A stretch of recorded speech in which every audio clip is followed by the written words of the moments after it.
Hello everyone, welcome once again to Monday Night Roundup here on Bloodbowl Live, your weekly summary of all of the games that have happened this last week in the ADBBL. And what a week it's been. We had a few more games this week, some really decisive ones. We've got a few more qualifiers, we've got some eliminations, we've got some groups that are really, really tight looking to go into the last couple of weeks. So we'll go through all of those and we will have a look at see what's happened. We've got some really cool stuff coming up this week. We've got a few more things we're testing. Anyone who saw any of our streams this week, you'll see that we had a few technical issues in one of them, but we did make some progress on coach audio. We're going to make more progress on that this week, and we're also working on the dice rolls, and we're working on making it clear sort of what we're doing with each stream and what's going to be available on each one, because we still want to make sure that people are only doing what they're comfortable with. So we'll still stream some games with none of it, but we're hoping for some of the streams to be even better. So anyway, enough about that. Let's get on to this week and all of the games this week. And what we're going to do, rather than go through the games in order like we normally do, we're going to go through group by group for the games, the groups that have played games this week, because we're really getting to the crunch point now where games are becoming really decisive and we're getting some really big swings, really big changes. So we thought we'd go group by group instead. And we will start off with, I never know if I say this group name right. Is it Thrash? Someone feel free to tell me, like, phonetically how I should be pronouncing this one. But this is the group we're starting with. And a couple of key games in this group, which has been very tight so far, been very tight as it has gone along. Very close at the top between Scale Marys and the Ipswich Imperials. And I feel like I have to start with an apology to Harrison, who every single week I say he's going to turn it around, and I really hope I haven't been jinxing him as the games have gone on. And Harrison was involved in both games played in this group this week, and sadly they were quite decisive games for his season. Started off against the other Elven Union team in the group, the Evolutionaries, in a game that came out as a draw, a tight result between the two. Probably the start of key win games for Harrison, this one. And having a little look at how the game went, nice weather to start with. I don't know if there's a game since the first one where Harrison hasn't had to take any journeyman. That kind of shows what's been happening to him and how sort of possibly bad luck he's had with some of the roles as he's gone through so far. And early on, Elves doing what they do best, a completion on turn one. Casualty for the thrower, for the Evolutionaries, taking a journeyman out for the game. I think Harrison will probably be glad it was a journeyman that went out. A completion for the Evolutionaries. So Elves just trading throws here. And Harrison taking a lead on turn 8 to get that touchdown in and going at the break. And possibly hoping that this is the game to turn his season round. Lots of completions come from the Evolutionaries, a casualty to take the catcher out of the game, and more completions happening for the Evolutionaries, and then leveling the game on turn 16. So very tight there. And possibly, I think you still looked at this result, and I looked at this result and I thought, no, Harrison's still going to turn this around. Harrison is still going to spin this around. He's going to get 6 points from his last game. He's going to throw himself into contention for that last qualification spot for the wild card.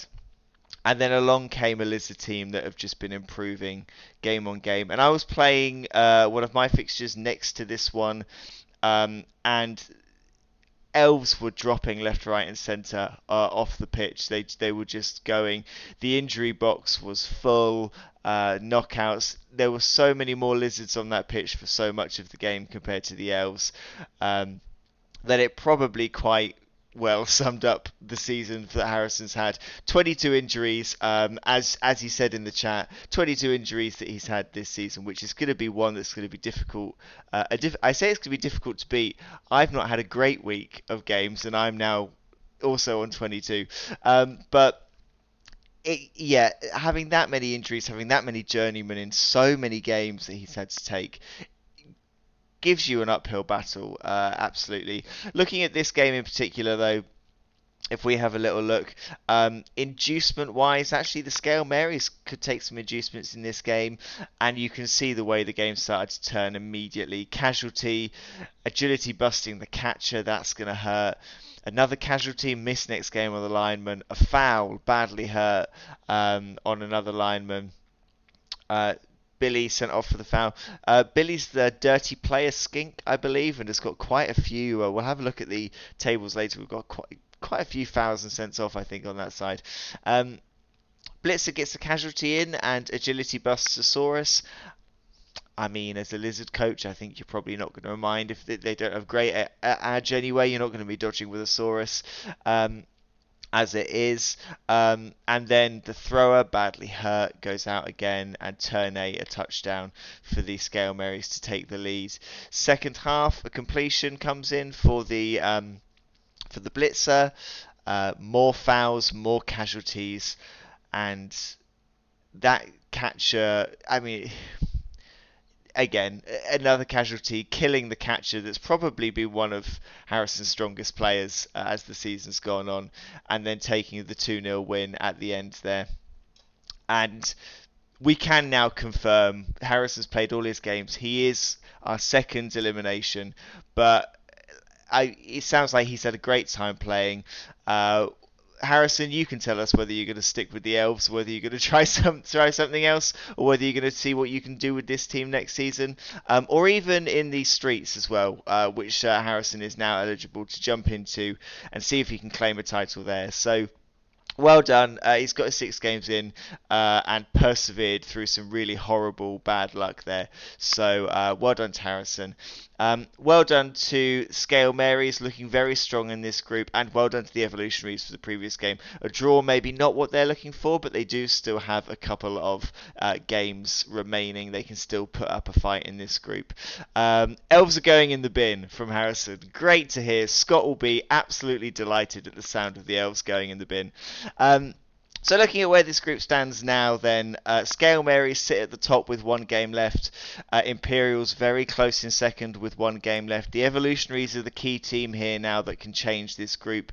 2 6-point wins will take them to the top here and really stun one of the other 2 teams. And also 6 points with 2 games left. If the Evolutionaries can't get enough from those 2 games to get themselves into the top 2, they're looking in a very strong position to maybe fight for that 3rd place. So, you know, still a lot to play for there for the Evolutionaries, and could maybe even, you know, dent some of the teams, take out some players for playoffs from the other 2 as well. So a lot to play for there in this group. And well done to everyone in that group for getting their games in as well. So moving on, we'll move on from this group now to Heldman. We had 1 game in Heldman this week, and that was the Angry Advarkians versus the Numpties, which did start to look like it was going to be pretty key. This group always looked a bit like a bit of a group of death because those dwarfs are strong in the hands of Elliot. Angry Advarkians are good redrafted teams, so are the Bleakshore Ravens. Orcs in there to really cause a fuss as well. And this did start to look like it was going to be a key game, and a key game it was. James went into this game with his Angry Advarkians unbeaten, looking like he's on a strong route to get out of this group pretty unhindered. And then along comes Elliot to turn around. You know, they've played each other once already. The Advarkians came out with a 2-1 win there, and Elliot came out of this with 3 points, which is exactly 4 points even at least, exactly what he needed. He had to take a journeyman. Also had the money to take Ivor Eriksson, who's I think probably an underrated star player, and a part-time coach. Harry Slownose starts doing what he likes to do, getting a foul in. Casualties straight away from the Rat Ogre, badly hurting a dwarf runner. A foul, miss next game on a dwarf lineman. It doesn't look like it is going the way of Elliot in the early stages of this game. It doesn't at all. Dwarves managed to get rid of a goblin off the pitch, badly hurt a goblin, get rid of that. and it is on. I'm not sure whether the turns are quite right here, but it is near the end of the second half that the Dwarves do get down for a touchdown. So I think maybe there's a lot more that's gone on here than Torplay tells us, because it looks like the Dwarves, in the face of losing players relatively quickly, manages to grind that ball down to the end of the pitch to score. A completion on turn 10 for 20 Pat as well. At some point, I'm going to say that name wrong. And a badly hurt on the Rat Ogre. It's interesting to see how that came about as well. Rat Ogre going down. And a dead Skaven as well. Dead Skaven Renegade. So not many things registered on Elliot's side there. So it'd be interesting to hear from James or Elliot how that went, what happened with those players and those injuries, and a last-ditch foul for the star player at the end there. The Dwarves managed to keep them at bay, and that's a difficult thing. James is a hell of a player, and keeping him at bay is not an easy thing to do. This is a really strong Chaos Renegade team. So the Dwarves have really captured some of that form they had in tournaments and really brought that into this game, and manages to take away the 4 points from this one. So really, really good result for Elliot there. James probably won't be at two. He's still sitting at the top of the table there. On touchdown difference, he's got a +3 compared to the +2. He's also got the cash difference if anything changes on that touchdown. So, a draw, a tie at the top there at the minute sits in James's favour. But Bleakshore Ravens have 3 games to play, and we know that the 3 losses that Mitch has had possibly isn't representative of what we know he can do there. And Tom as well. Tom has got his first win of the season sitting there in third. Didn't play this week, but he will be looking to cause some upsets, and he's shown that he can with that win against the Elves as well. So still a lot to play for. 0 to 12 with 3 games left to play is not, when 6 points are available for each game, that is not comfortable. I think James and Elliot will probably be liking their odds, but an upset could come there. So we'll see what happens as it does. Well done to James, well done to Elliot for that win. Great result. 3 wins of 3 there now for the Dwarfs. Really on a good run of form. We will go to Rayner next. And we had a couple of games, both involving the World's Edge Berserkers for this particular group. And before I forget to do it, I need to make sure I don't forget to do it. Scott, the coach of the Flumps, called out some really good sportsmanship and good play here from the Dwarf coach, which I think is worth calling out. We love everyone being good sports in the game, and honesty, which maybe even gets you a 1-0 loss, is commendable. I believe there was a moment in this game where a dwarf ran towards where the ball was, and coach very honestly acknowledged that he'd moved one space too many and shouldn't have been on the space where the ball was, shouldn't have been marking the ball, which then allowed the Goblins to go in and collect and score from that opportunity. We like honest players, so well done to Jamie for your honesty. It's really good to see. And Scott will be pleased. He's got a win with the Goblin team. Possibly the only win from a stunty team so far. I think no wins for the Kittens for Tea, no wins for the Halflings. So the only stunty winner in the league at the moment. And it was a game that I guess we probably saw coming, really, if we look at it. If we look at some of the things that happened there, weather was nice, which was great. 1 journeyman for the Dwarves there, Bomber, Dribble Snot and Fungus, and a couple of bribes coming in. And Bomber straight away does what he does, gets the casualty, badly hurt a Troll Slayer. Fouls come in from the Hooligans. Death Roller gets a casualty to take Fungus out of the game, which they'll have been pleased to have combated that. A foul for the Death Roller getting sent off on turn 3. I would love to hear from Jamie as to how he feels the Death Roller's gone. It was a brave pick to take a Death Roller from the start with this Dwarven team, and I don't know off the balance of it whether it has caused him, whether he, I don't know how much it's been on the pitch, how much well it's done. So I'll be really interested to hear how he's felt the death roller has got on. Goblins kept doing what they do. Foul. Train Troll gets a completion. A foul for a Dwarf Lineman. A foul for the Hooligans. Fouls coming in. So many fouls this season. And a touchdown on turn 11 to take the lead. Casualties coming in for the Goblins as well, badly hurting a Dwarf Lineman. Another completion for a Trained Troll. Another Troll getting a casualty, niggling injury, a Dwarf Lineman that will be out for the next game. More fouls coming in, more casualties coming in. A Dwarf Runner being murdered on turn 15, and for good luck, a Goblin getting badly hurt on turn 15 as well. So much going on there, so many fouls coming in from both teams, and it sounds like it was a really fun game and a good sport game as well. Scott will be really happy to get that first win. Jamie will still be looking for a bit more of a positive result. And to be fair, Jamie's next game against a strong Graveyard Brawlers was a better result. A 0-0 draw maybe seems like it can be sort of a boring one on paper. Not many casualties there, so not many points to take away. But Tom and David with the Lizards and the Necromantic Horror team looked like they were running away from this group, and a result like this just to take some points away is something that might end up really being key as we get to this latter stage. Having a little scroll down here, not a huge amount of things to go through. Expensive mistakes averted for the Brawlers and for the Berserkers as well. Journeyman having to be taken. We've just seen a load of the players coming out in the last game. And a bona fide big guy coming in. So an extra big guy coming in for the Dwarven team, who then get off the way they like to. Fouling, a niggling injury coming in on turn 5. More fouling. Werewolf getting a casualty and killing that big guy on turn 10. I'm always on the fence with when journeymen are murdered or hurt. You know, it does lose you that strength that you wanted to go in by, but at the same time, I always kind of feel, well, it's not my guy, so what's the problem?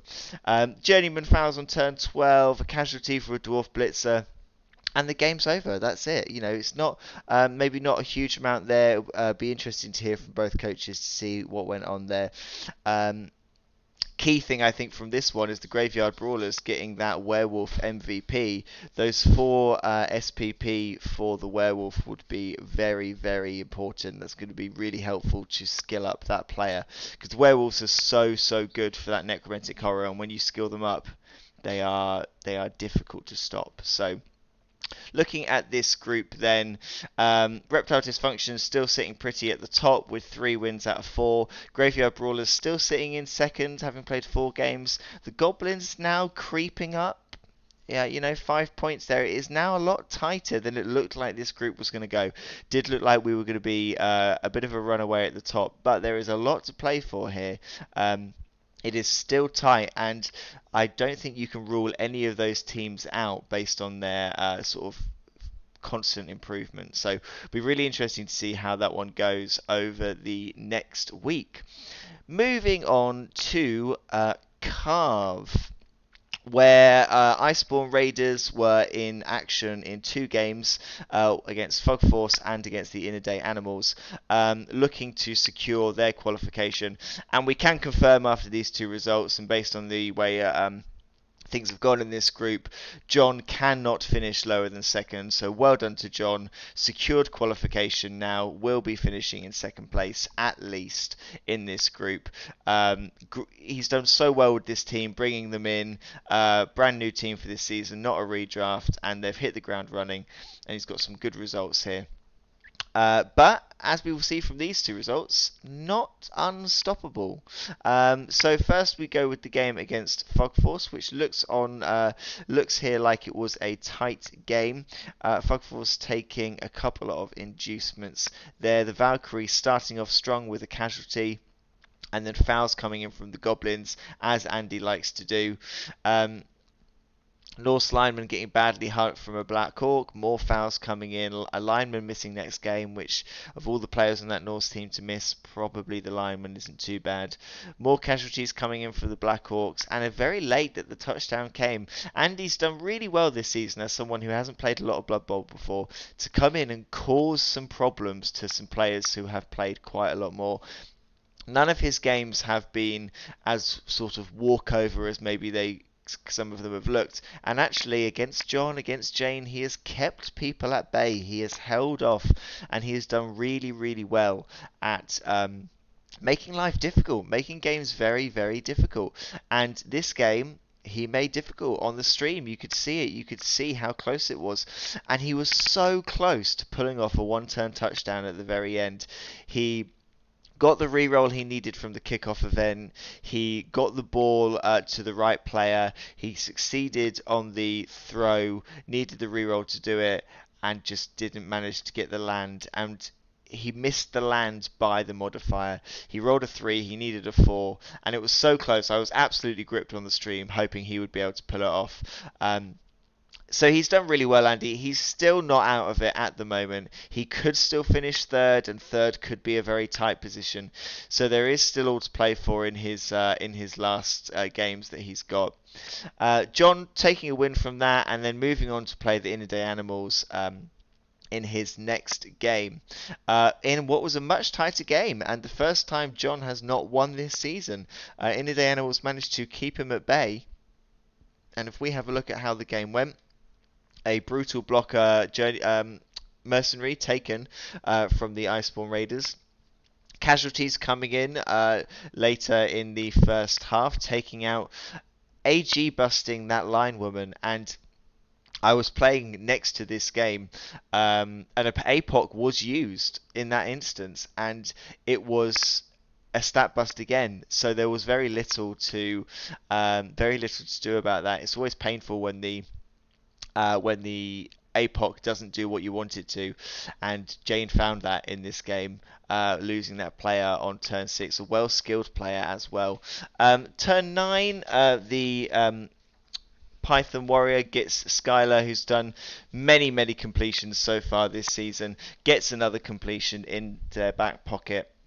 And Jaylene gets in for the touchdown on turn 10. And you have to say that's kind of the way that this has been going for Jane. It's the way that she did last season, and she's been so unlucky with her throws. She's been due a successful completion, successful touchdown. It's been in the making. It's been coming.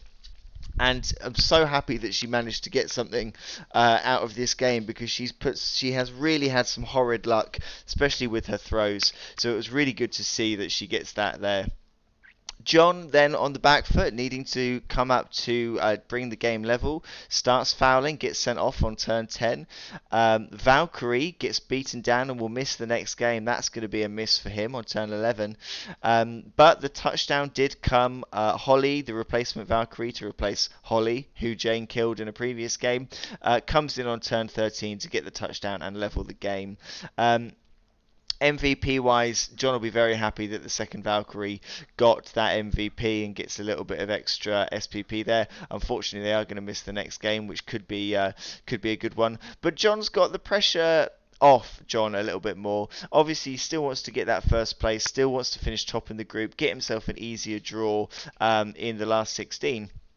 But he has qualified. He has done enough. He's done what he needed to. So missing that Valkyrie, he's only got one game left to play, and actually it means that Valkyrie will be there for playoffs, and there's no chance of losing it before that. So maybe John won't mind too much that one has gone. This group is, well, not that one. That's not the group, is it? Let's scroll down. There it is. This group looking tight at the top there. Justin with the Greystone Gladiators has got 2 games to play. Looking at it, one of those games is against John, so that's probably going to be the key one. You've got to say that game, that fixture, when it goes in, it's going to be really key to who finishes top here. John wins that game, and he's probably secure in that first place. Justin wins it, and it's all to play for. So it'll be really interesting how that goes. Fug Force, 5 losses from 5, and yet if they get 6 points in their last game, they might creep into third. But Jane will have something to say about that. She will be looking to get as much from those last 2 games as possible. See if she can creep into one of those 2 slots, or maybe secure herself a best third place. Let's see how it goes. Last group of the week is Reyes. And this group just stressed me out so much. And obviously it would because my involvement in it, but we had so many twists and turns from the different games as to what was going to happen. Let's just dive straight in and start having a look. We start with the Tipsy Tankards versus the Vinzigver Eisbären, and Robert is going to be difficult to stop this season. He is on an absolute charge. And actually, I went into this game taking as many mercenaries, star players, journeymen as I possibly could. The Black Gobbo, Acorn the Squirrel, 2 stunty superstars, a legendary lineman. I had 3 journeymen so that I didn't have to field in the first half any positionals. I then end up receiving, and straight away my first thought is, right, let's get a 2-turn touchdown in, as Rats can do, and it paid off, taking a 1-0 lead early on. And from that point on, the gutter runners off the pitch, the throwers are off the pitch. It is just who I need to, and it is trying not to risk anyone because I just didn't feel like I could stop Robert. Casualty comes in for the Allfwerner, stat busting a journeyman. Not too concerned about that. Another casualty for the Allfwerner there, which was one of those was an APOC used on a blitzer to keep the blitzer in the game. We've then got a foul for. Oh no, it was a gutter runner. Can't overly remember. Anyway, fouls coming in left, right, and centre from the Tankards, and on turn 5 they get the touchdown in order to level the game. I come back. I was close to getting another 2-turn touchdown in that second half. A 4-up dodge failed to get where I needed to go, and I wasn't able to do anything, but did manage to keep the game at 1-1 in that half with some blocks to block off the players. So Valkyrie gets a completion, more casualties coming in as well, and we go into the second half. Ulfwerner getting another casualty, more completions, more casualties, happening on both sides. My gutter runner manages to get a casualty against one of the berserkers. I did manage to take 2 berserkers out of the game, which was really good. You can see how much action was going backwards and forwards here, but I just couldn't stop Robert, and on turn 16 he goes in for the touchdown in order to take the win. I tried to get one more completion, tried to get a few more things at the end of the game, but Robert is so strong this season. He is also, after this week's fixtures, guaranteed qualifications, so well done to Robert. You're through to the last 16 for a second season with this team, and he is going to be on an absolute charge. He's going to be so difficult to stop, and I'm just glad that I might not need to play him again because it's just terrifying. So well done to Robert after this game. I left this game then really needing a win, and a win is not what I got. I faced off against a underworld team with enough inducements to take a giant, and immediately at the very start of the game there is a touchback and the giant gets the ball. And with that strength 7 and an army of rats, I'm immediately thinking this is going to be 1-0 at halftime. And I kind of conceded to myself, 1-0 at halftime, I'll take it. What then proceeded to happen is Simon did not put a foot wrong. Everything Simon did was exactly the right thing to do. He absolutely nailed everything in this game, and the dice were absolutely on his side as well. Everything went right for him, and a win like this, Simon is due results like this. He has such bad luck so often that he deserved this victory. I was outplayed from start to finish. Ogre very quickly gets a casualty through there. I think an APOC I needed to use. Clanrat lineman missed next game. Blitzer manages to get an injury there, but then we get some fouls. A lineman dead from the Giant. A lineman missed next game. Luckily, some of these, yeah, these are all my linemen actually. I didn't have any journeyman or anything in this game. Lineman, niggling injury, badly hurt from the Giant, and that's just the way it went. Really, another lineman injured. Completion, I managed to get there. So turn 8, he goes into halftime in the lead. I managed to get a quick touchdown again, a 2-turn touchdown in the second half to level the game. Just before half time, one of my gutter runners who has dared to play gets sent off. Didn't even get anything for that. That was such a shame. Manages to armor value bust a snotling. I mean, they've already got armor 6, haven't they? I get another completion, but yeah, get completion, get the touchdown there.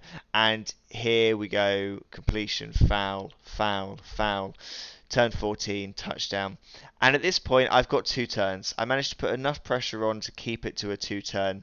And to give myself those 2 turns, made him have to score. And all I needed to do was pick up the ball and then pass it.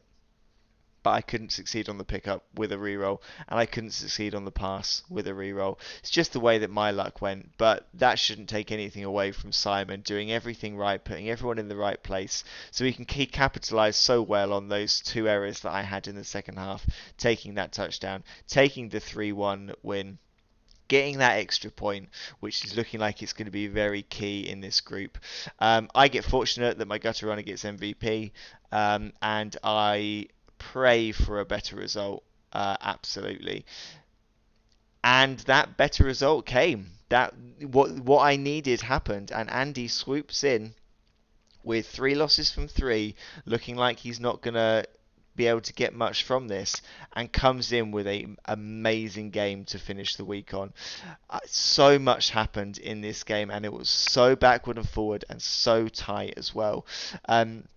The Bear Elves took a temporary cheerleader, and this game just kept delivering. I was just hooked to it, watching on my phone, watching the tour play feed, because I needed a loss here for Simon to keep me in it. Simon wins this game and takes 5 points, and my season is over. And straight away, a casualty for the Underworld team, missing next game for a lineman. But then the stab starts to come into play, and the stab on those assassins started to do what it can do. Skaven Thrower out with a stab. Skaven Clanrat out with a stab. Badly hurt from a regular block for a Snotling. That's 3 players that he's taken off the pitch straight away, and the assassin gets a touchdown on turn 3. But he's got rats, and that gutter runner can score in 2 turns, and it did. Straight away, turn 5, the score is level at 1-1. Turn 6, 2-turn touchdown for the assassins, 2-1. 2-turn touchdown, turn 8 for the gutter runner, 2-2. It was so tight, and it could just go either way at any point in the game. And we got to the second half. More stabs coming in, some badly hurts coming in. A elf lineman gets off the pitch, some fouling comes along, and then what looked like it was going to be a turning point, and yet it stayed tight, was a stab from an assassin killing the Rat Ogre. Now Simon, I believe, has the money to replace it, but that's still going to have been a blow in this game to remove that Rat Ogre. And then a completion on turn 11 to the runner, and a touchdown to take it to 3-2. 3-2, turn 11. You know, what do you do if you've got rats? Well, you use your turn 11 and turn 12, and you score in 2 turns. That's what you do. That's what the gutter runners do. And again, we're at 3-3 on turn 12. And this game, each time, could swing either way. Get a completion from the runner. The dump-off skill that Andy uses so well to protect that ball was so key in this game. So key. Completions and fouls coming left, right and centre from the Elves. Badly hurt on a lineman there. I think that was falling over as well. Another completion for the runner. This is the point. This was the key moment here. Simon had done really well to get the position, to get into the block position where he could block the ball carrier, and if he freed up that ball, he had the distance on the gutter runner to take the 4-3 win, and it was so close, but the runner, having the dump off skill, was able to throw the ball, get the completion to the witch elf at the dying moments, and that witch elf just had a walk in to score and take the 4-3 win. It was incredibly tight to the end, and well done to both coaches for just what is probably one of the games of the season so far. An incredible result for Andy, taking his first competitive Blood Bowl win for Andy, so amazing result for him. And keeping this group tight. If we look at this group now, there is 2 games. Again, that's not the right table. We'll get there though. We can just scroll down to it. There it is. So Robert's got 2 games left to play. He's got to play Andy. He's got to play Simon. Simon, 1 game left. I have to play Andy. That's my last game. Andy's got 2 games. Robert is qualified. Robert is through. He's been exceptional this season, and he's going to continue to be. And Robert is through to the last 16. Anything could happen. Anyone could finish in any position out of the remaining 3 teams here. It is going to be so key these next few games. I play Andy next week, so I will know if I've done enough to do anything there. And there's gonna be an element of how much can Simon or Andy do against Robert. Can Andy utilise that stab and slow Robert down and get a result there? Simon's gonna be taking a giant again. I can almost guarantee it. Is he going to be able to do enough with that giant against Robert to take the victory there? Anything could happen here. Robert is through. Robert is safe, but the games against Robert are going to possibly decide what goes on. So I am panicking, but what will be, and I will hopefully get a 3rd place here. I don't know. It's very tight, and we'll see. Look at the tables in general now, because we've got a couple of groups that didn't play. As you can see, Riotous Rams sitting pretty at the top, already qualified. Waiting for JD and Chris to play for that game to see who's going to finish in 2nd in that group, and they're looking like strong for a 3rd place there as well. Shontight, no games there either, but the Technos Hotspur is looking pretty comfortable at the top with 5 wins from 5. Golden Browns looking okay in 2nd, but there are Halflings and Blackhawks who will be playing this week, who will be looking to throw a spanner in the works there. So still all to play for 2nd place there as well. Brief look at the honours list. Most valued team, Corn sitting nice at the top there. Most famed, those lizards at the top. Robert's still sitting good at the top of most experienced and best performance. Top scorer is tight, and a lot of touchdowns coming from the Reyes group. Simon currently at the top with 11, Tankards on 10, Rams on 10, myself on 10, and Hotspurs on 9. That's going to be very close. Robert conceding his first touchdown to me. Take that as a little win, but still looking good for top of best defense. Not much change at the top of most beasts there. Most injured is now looking very tight. Harrison has played all his games, so it's currently looking good between me and Simon, but lots of games left to play there to see if someone gets more injured there. Corn looking good at top of most deadly. Andy looking pretty comfy at the top of most fouls, but Robert is gunning for that one, and Robert will be going through definitely to playoffs, so Robert will be looking to get the most dirty player as well. Most completions is tight. Rats breaking up a little elf party in there as for that one. Interception stays the same. Flumps doing their bit to try and raise up on that best stunty team as well, with being the only stunty team to get a win.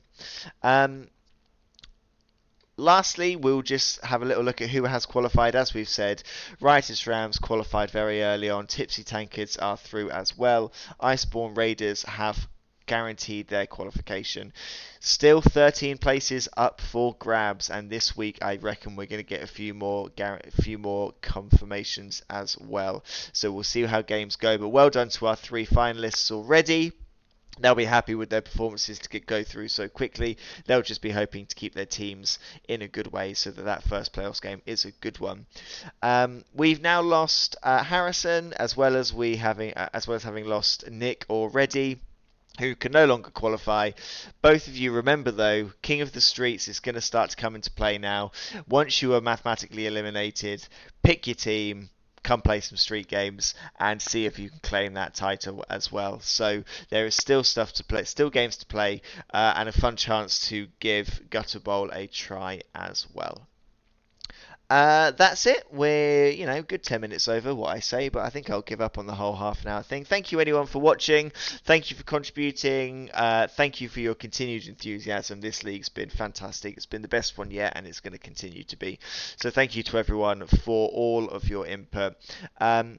Streaming wise this week, we're going to try and stream at least one, maybe two games tomorrow, because we're going to be testing out some new audio equipment for Coach Audio. We'll see what other games come up in the week, and we'll try and get a Thursday or Friday one in as well. We're starting to get to the crunch end,